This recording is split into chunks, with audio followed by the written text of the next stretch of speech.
વારસિયા રોડના gynaec doctor Harish ઉદવાનીની નવજીવન હોસ્પિટલમાં 25 વર્ષની સગર્ભાનું મોત થયું હતું, જેથી પરિવાર તબીબ પર બેદરકારીના આક્ષેપ સાથે હોબાળો કરી હોસ્પિટલમાં તોડફોડ કરી હતી.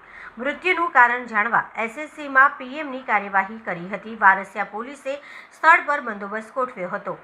આજવા રોડ કમલાનગરમાં મહેશ ઓડ વારસિયા રિંગ રોડ પર પંચશીલની પાસે પાણીપુરીની લારી ચલાવે છે અને તેમને 2 સંતાનો છે. તેમના પત્ની કોમલબેન ફરી સગર્ભા થતાં વારસિયા રિંગ રોડની નવજીવન હોસ્પિટલમાં સારવાર શરૂ કરી હતી.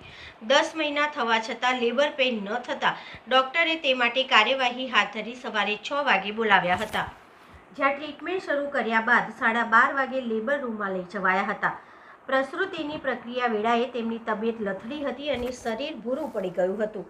તેમને આઈસીયુમાં રાખવાની જરૂર જણાતા નજીકની હોસ્પિટલમાંથી ટીમ બોલાવી હતી, પણ તેમની સ્થિતિ ખરાબ હોવાથી ના પાડી હોવાનું ડોક્ટર હરીશ ઉદવાણીએ કહ્યું હતું.